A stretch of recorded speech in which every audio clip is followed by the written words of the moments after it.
Hello बच्चों। हम लोग भाग्य और पुरुषार्थ इस पाठ का अध्ययन कर रहे हैं, जिसमें कुछ शेष रह गया था, उसे आज पढ़ लेते हैं। तो चलिए पुस्तक निकाल लीजिए और देखिए।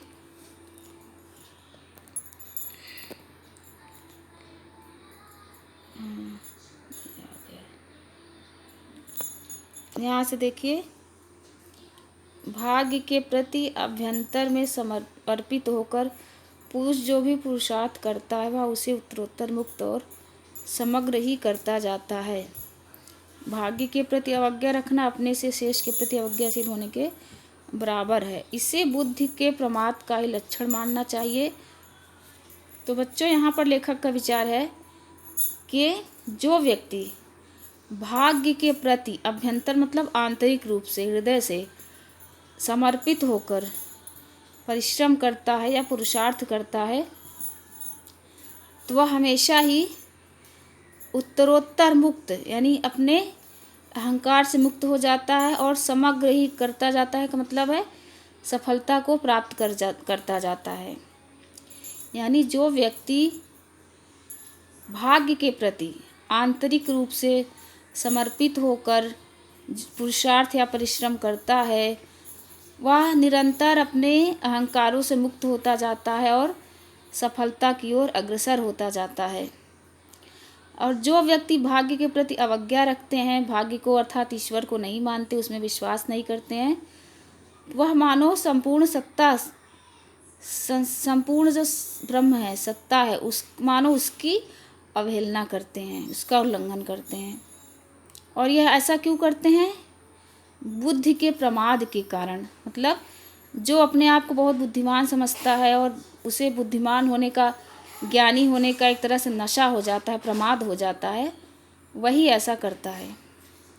लेखक कहता है कि हमारा अस्तित्व ही क्या है, हमारी हस्ती क्या है। आखिर गिनती के कुछ साल हम जीते हैं, फिर हम सदा के लिए मर जाते हैं, चाहे फिर भी पैदा होते हों, लेकिन हमारी यह अहंता तो यहीं की यहीं रह जाती है। लेखक कहता है आखिर मनुष्य जीवन क्या है? जो आया है, जिसने जन्म लिया है, उसको एक न एक दिन मरना ही है।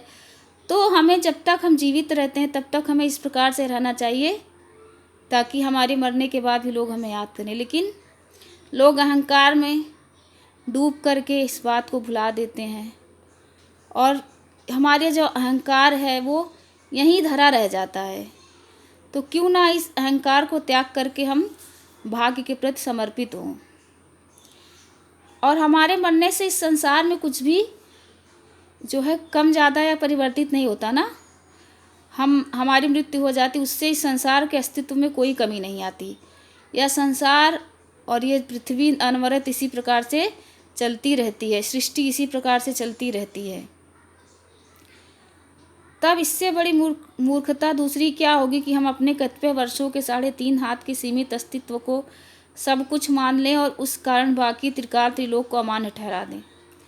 तो लेखक कहता है कि जो हमारा शरीर नश्वर है, जो कुछ ही दिनों का मेहमान बनकर धरती पर आता है, उस नश्वर शरीर को हम अपना सब कुछ मान लें, उसके ऊपर अहंकार करें और उसके कारण बाकी त्रिकाल को, तीनों लोक, त्रिकाल मतलब भूत भविष्य वर्तमान, और त्रिलोक यानी तीनों लोकों को अमान्य ठहरा दें। अपने इस जर्जर जो हमारा नश्वर शरीर है, इस अस्तित्व के आगे हम इतना इस अस्तित्व को अपने महत्व देने लगते हैं कि हम ईश्वर को, भूत भविष्य वर्तमान को भी हम अमान्य ठहरा देते हैं, उसको हम मानते ही नहीं हैं।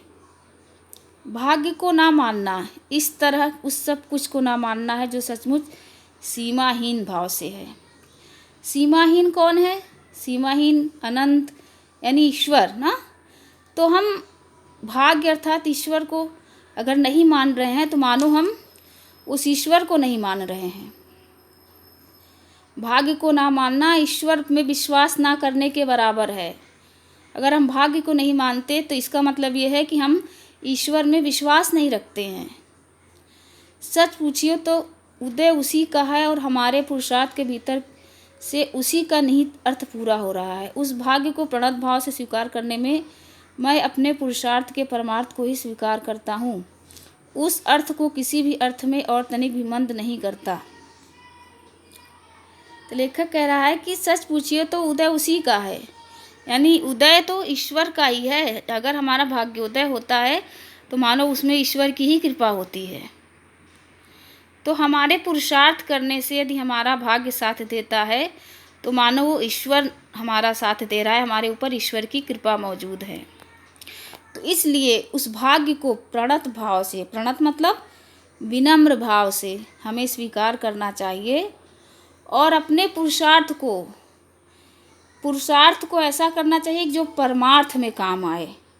हाँ, पुरुषार्थ को यानी कि हम परिश्रम करें लेकिन स्वार्थ से ऊपर उठकर परमार्थ के लिए, लोकहित के लिए परिश्रम करें। जो हमारा जो परिश्रम हो उसमें हमारा हित तो होना ही है, किंतु उसके साथ साथ किसी का अनहित भी नहीं होना चाहिए, वो लोक के लिए कल्याणकारी हो। इस भाव से हमें परमार्थ या पुरुषार्थ करना चाहिए।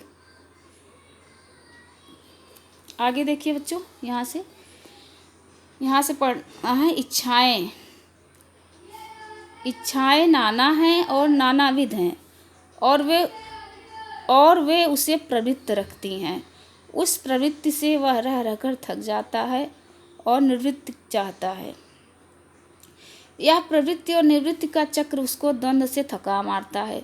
इस संसार को अभिराग भाव से वह चाहता है कि अगले क्षण उतने विराग भाव से उसका विनाश चाहता है, पर राग द्वेष की वासनाओं से अंत में झुंझलाहट और छटपटाहट ही उसे हाथ आती है। ऐसी अवस्था में उसका यह सच्चा भाग्योदय कहलाएगा अगर वह नत नम्र होकर भाग्य को सिर आंखों लेगा और प्राप्त कर्तव्य में ही अपने पुरुषार्थ की इति मानेगा। तो बच्चों, इसमें लेखक कह रहा है कि इच्छाएं नाना हैं। मनुष्य की अनेक इच्छाएं होती हैं, इच्छाएं कभी खत्म नहीं होती हैं, एक के बाद एक दूसरी इच्छा जन्म लेती रहती है और मनुष्य उन इच्छाओं की पूर्ति करने में ही दिन रात लगा रहता है, परिश्रमशील रहता है, प्रयत्नशील रहता है। तो ऐसे इच्छाओं के पीछे भागते भागते मनुष्य क्या करता है, उन इच्छाओं से परेशान हो जाता है और अपने आप को छुटकारा दिलाना चाहता है। पहले तो वह इच्छाओं की पूर्ति के लिए परिश्रम करता है, उसमें प्रवृत्त रहता है। प्रवृत्त रहना मतलब उस विषय में लीन रहना, यानी कि इच्छाओं की पूर्ति में लीन रहता है, उसी के लिए परिश्रमशील रहता है, उसी के लिए प्रयत्नशील रहता है।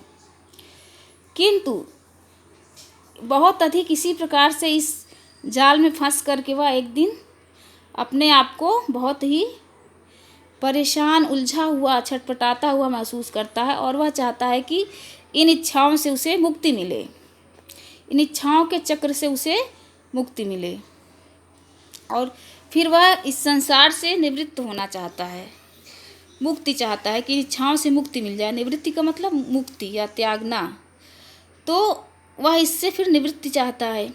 यह प्रवृत्ति और निवृत्ति का चक्र उसको द्वंद्व से थका मारता है। तो इस प्रवृत्ति और निवृत्ति के चक्र में अर्थात अब पहले अपनी इच्छाओं की पूर्ति के लिए वह उसमें लीन रहता है और परिश्रमशील रहता है, किंतु ऐसा करते करते वह ऊब जाता है और फिर निवृत्ति चाहता है, इस संसार से मुक्ति चाहता है। तो ये जो निवृत्ति और प्रवृत्ति का चक्र है, इसमें मनुष्य उलझ जाता है, थक जाता है इस द्वंद्व में।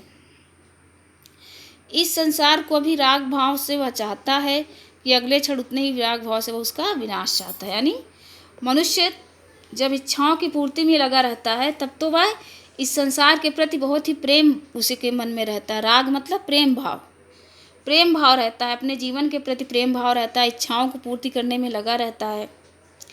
किंतु दूसरे ही क्षण वह इससे छुटकारा पाना चाहता है, इन वासनाओं के जाल में मानो फंस जाता है और उससे छटपटाहट होती है, उसे झुंझलाहट होती है, उससे वह मुक्त होना चाहता है। तो ऐसी अवस्था में उसका यह सच्चा भाग्योदय कहलाएगा अगर वह नत नम्र होकर भाग्य को सिर आंखों लेगा और प्राप्त कर्तव्य में ही अपने पुरुषार्थ की इति मानेगा।